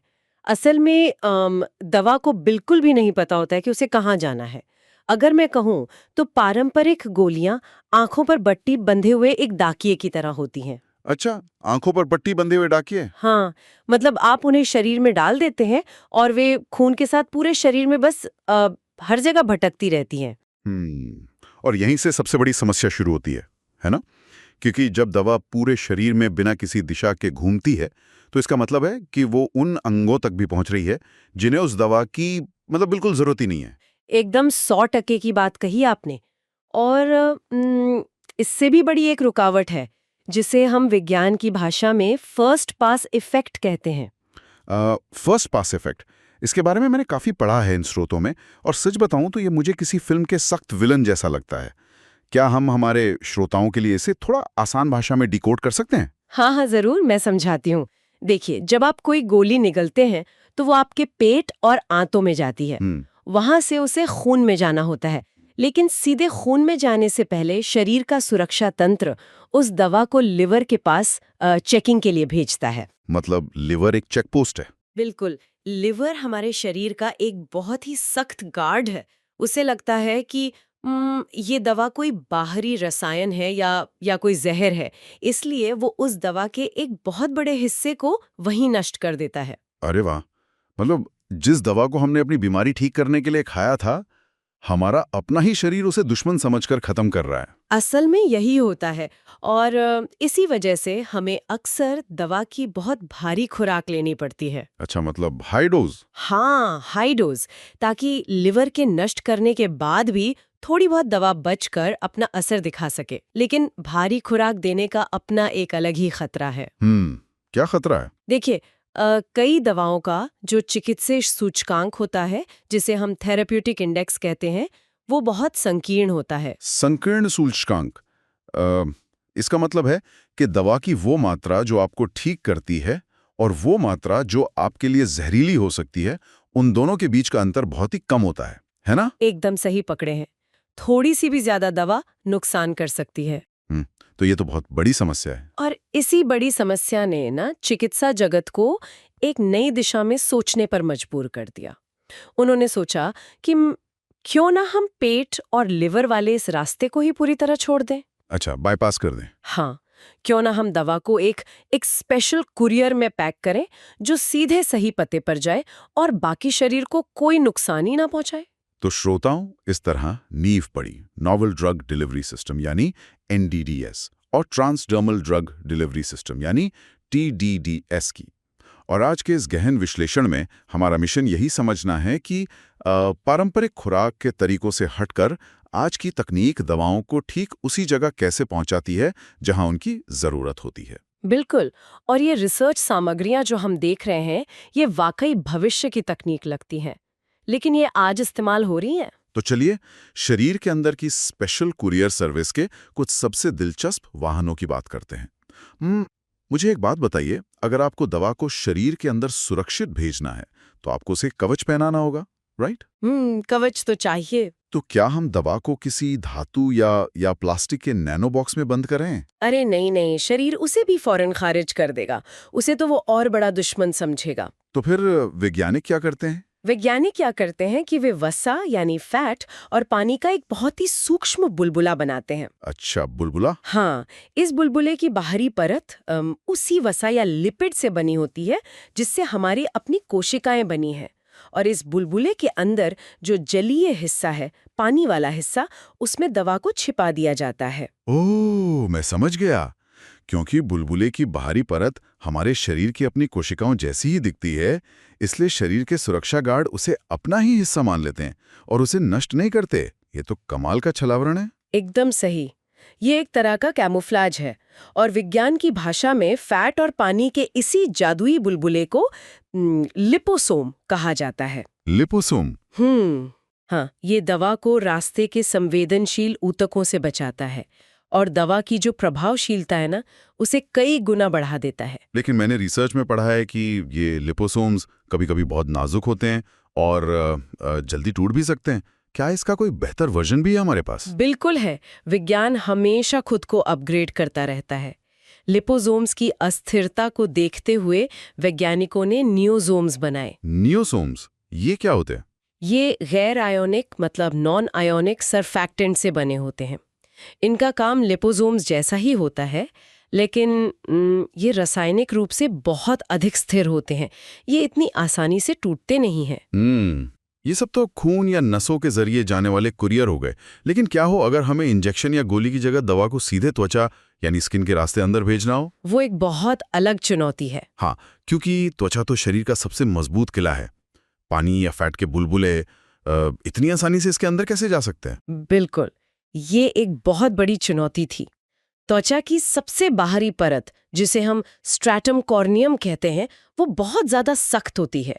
तो फिर वैज्ञानिकों ने इस किले को कैसे भेदा? उन्होंने एक रासायनिक चाबी का इस्तेमाल किया और वो चाबी है इथेनॉल यानी अल्कोहल। अल्कोहल? हाँ, उन्होंने लिपोसोम जैसे ही बुलबुले बनाए, लेकिन उनमें बहुत अधिक मात्रा में अल्कोहल मिला दिया और इन्हें नाम दिया गया इथोसोम्स। इथोसोम्स? तो इथेनॉल उस सख्त त्वचा के साथ आखिर करता क्या है? इथेनॉल त्वचा के लिपिड को द्रवित कर देता है, मतलब फ्लूइडाइज कर देता है। अच्छा। आप इसे ऐसे समझ सकते हैं कि वो त्वचा की सख्त ईंटों के बीच के सीमेंट को थोड़ा सा पिघला देता है। अरे वाह, ये एनालॉजी बहुत अच्छी है। हाँ, और इससे होता ये है कि दवा आसानी से त्वचा की गहराई तक पहुंच जाती है और फिर सीधे खून के प्रवाह में, जिसे हम सिस्टेमिक सर्कुलेशन कहते हैं, उसमें उतर जाती है। ये तो सच में मतलब किले का दरवाजा पिघलाकर अंदर घुसने जैसा है। बिल्कुल। अगर इन वाहकों के आकार की बात करें तो हम पूरी तरह से नैनो दुनिया में हैं। मैंने स्रोतों में देखा कि नैनो पार्टिकल्स 1 से 100 नैनोमीटर के होते हैं। बहुत ही छोटे। हाँ, श्रोताओं के अंदाजे के लिए बता दूं कि 1 नैनोमीटर 1 मिलीमीटर का 10 लाखवां हिस्सा होता है। मतलब हम इसे देख भी नहीं सकते। और माइक्रोस्फीयर थोड़े बड़े होते हैं, 50 नैनोमीटर से 2 मिलीमीटर तक। सही कहा। माइक्रोस्फीयर एक तरह के छोटे स्पंज या पॉलीमर मैट्रिक्स की तरह होते हैं, जिनमें दवा के कण पूरी तरह से बिखरे रहते हैं। यहाँ मैं थोड़ा रुकना चाहूंगी क्योंकि नोट्स पढ़ते हुए एक शब्द ने मुझे बहुत हैरान किया था, डेंड्राइमस। अच्छा, डेंड्राइमस? हाँ, ग्रीक भाषा में डेंड्रॉन का मतलब होता है पेड़। तो मुझे ये समझ नहीं आ रहा कि दवा पहुंचाने के लिए वैज्ञानिक किसी वाहक को एक सूक्ष्म पेड़ का आकार क्यों देंगे। मतलब गोल बुलबुले में क्या खराबी थी? ये सवाल बहुत ही लाजमी है। दरअसल डेंड्राइमर का पेड़ जैसा, या जिसे हम अत्यधिक शाखित कहते हैं, वो त्रिआयामी आकार सिर्फ दिखने के लिए नहीं है। तो फिर किस लिए? ये एक गणितीय चमत्कार है। इसकी सारी शाखाएं एक केंद्रीय बिंदु से यानी कोर से निकलती हैं। तो क्या इन शाखाओं के बीच जो खाली जगह होती है उसका कोई खास काम है? वही तो सबसे महत्वपूर्ण हिस्सा है। उन शाखाओं के बीच की खाली जगहों का आकार इतना सटीक होता है कि वैज्ञानिक बहुत ही नियंत्रित और स्पष्ट मात्रा में दवा के अणुओं को उन खाली जगहों में फंसा सकते हैं। अच्छा, मतलब एकदम फिट कर देते हैं? बिल्कुल। एक बुलबुले में दवा कम या ज्यादा हो सकती है, लेकिन डेंड्राइमर में हर बार दवा की एकदम सटीक खुराक ही फिट बैठती है। ओहो, मतलब ये खुराक की सटीकता के लिए उठाया गया कदम है। ये वाकई जीनियस है।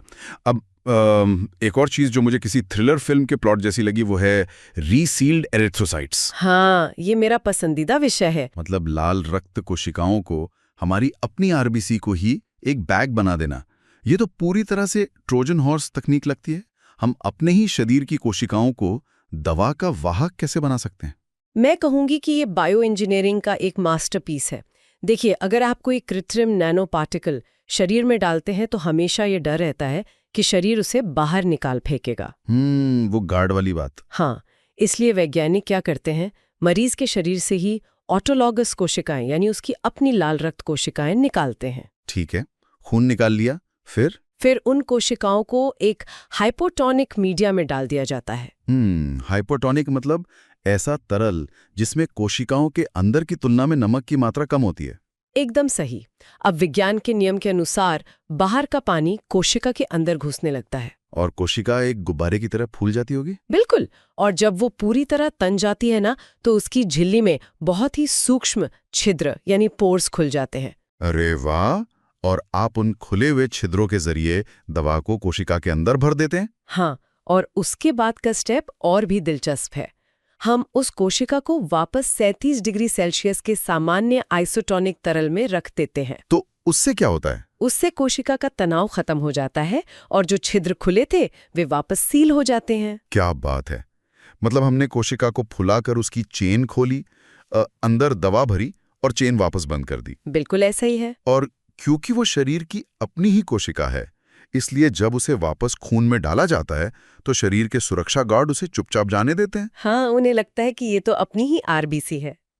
ये तरीका विशेष रूप से एंटी नियोप्लास्टिक जैसी कीमोथेरेपी की विषैली दवाओं के लिए क्रांतिकारी है। अच्छा, कैंसर की दवाओं के लिए? हाँ, क्योंकि दवा कोशिका के अंदर बंद रहती है, इसलिए वह रास्ते में स्वस्थ अंगों को कोई नुकसान नहीं पहुंचाती।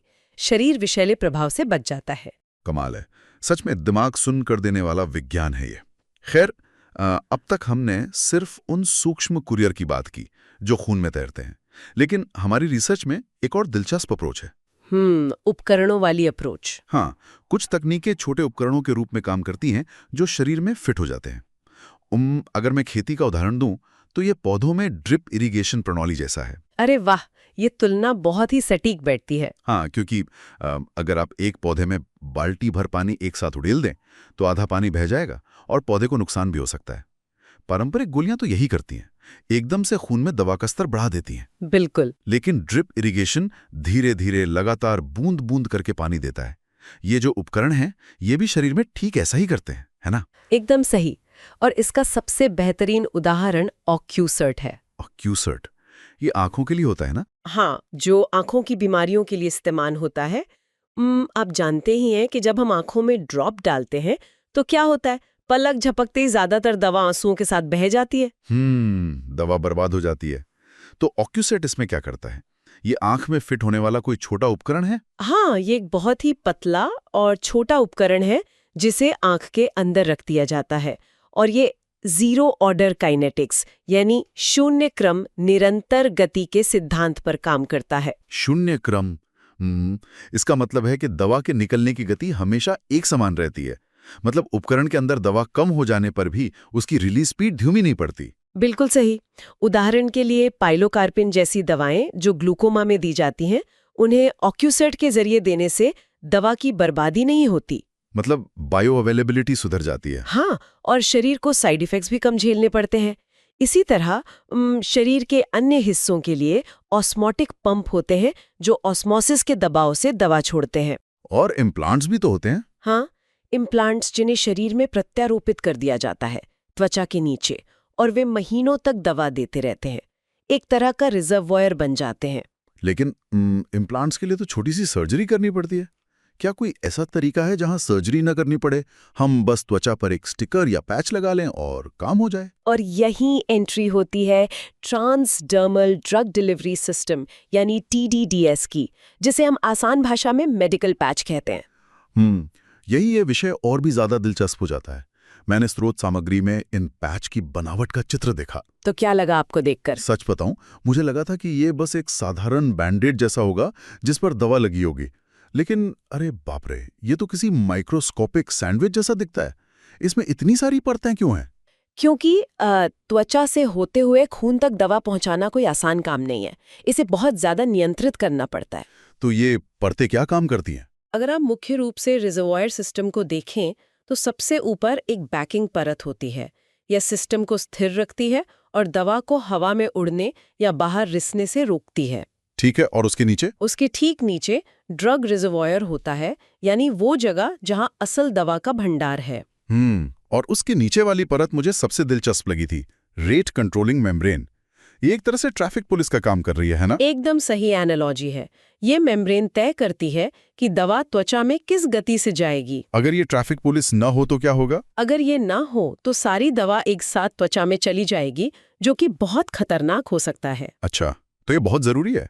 और इसे चिपकाने के लिए क्या होता है? इसके नीचे एडहेसिव यानी चिपकाने वाला पदार्थ होता है और सबसे नीचे रिलीज लाइनर होता है, जिसे आप पैच लगाने से पहले छीलकर हटा देते हैं। मैंने एक और सिस्टम के बारे में पढ़ा था, DIA system, drug in adhesive.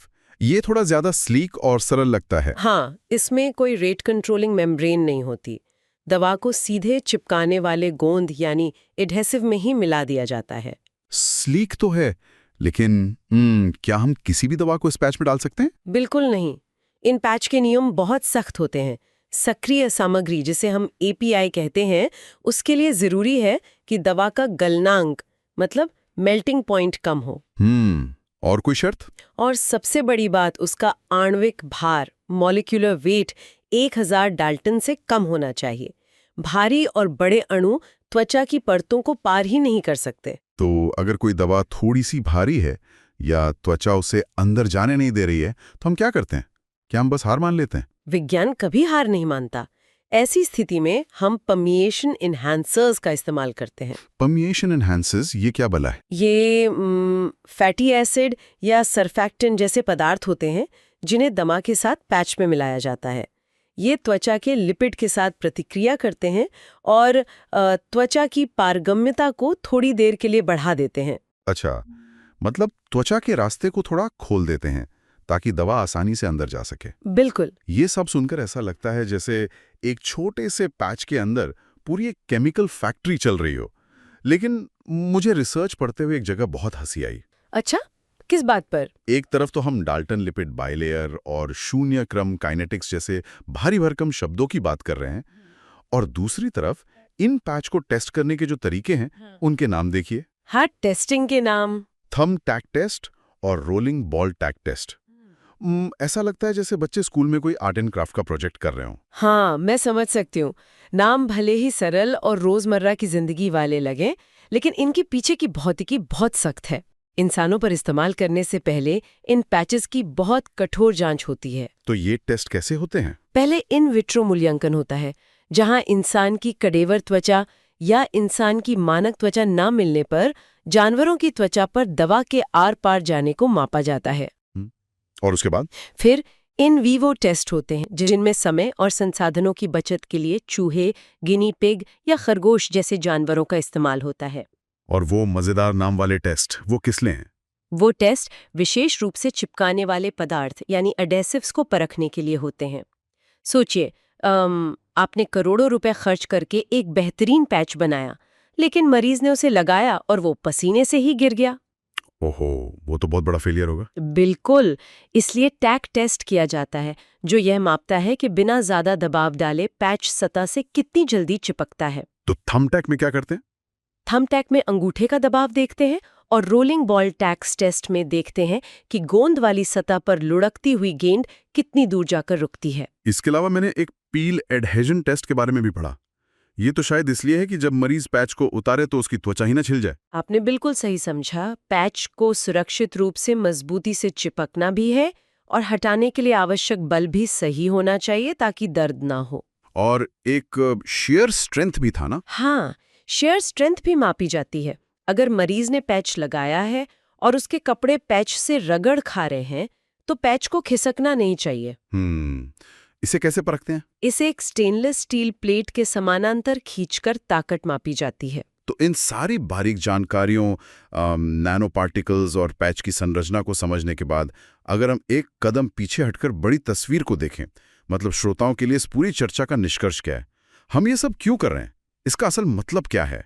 इसका सबसे बड़ा निष्कर्ष वही है जहां से हमने अपनी चर्चा शुरू की थी, फर्स्ट पास इफेक्ट से बचाव। जो लिवर वाला गार्ड था। बिल्कुल, इस तकनीक से दवा सीधे त्वचा के रास्ते खून में जा रही है। वो पाचन तंत्र में नष्ट नहीं होती, इसलिए दवा बर्बाद भी नहीं होती। और मरीजों के लिए ये कितना सुविधाजनक है। आपको सुई का दर्द नहीं सहना है।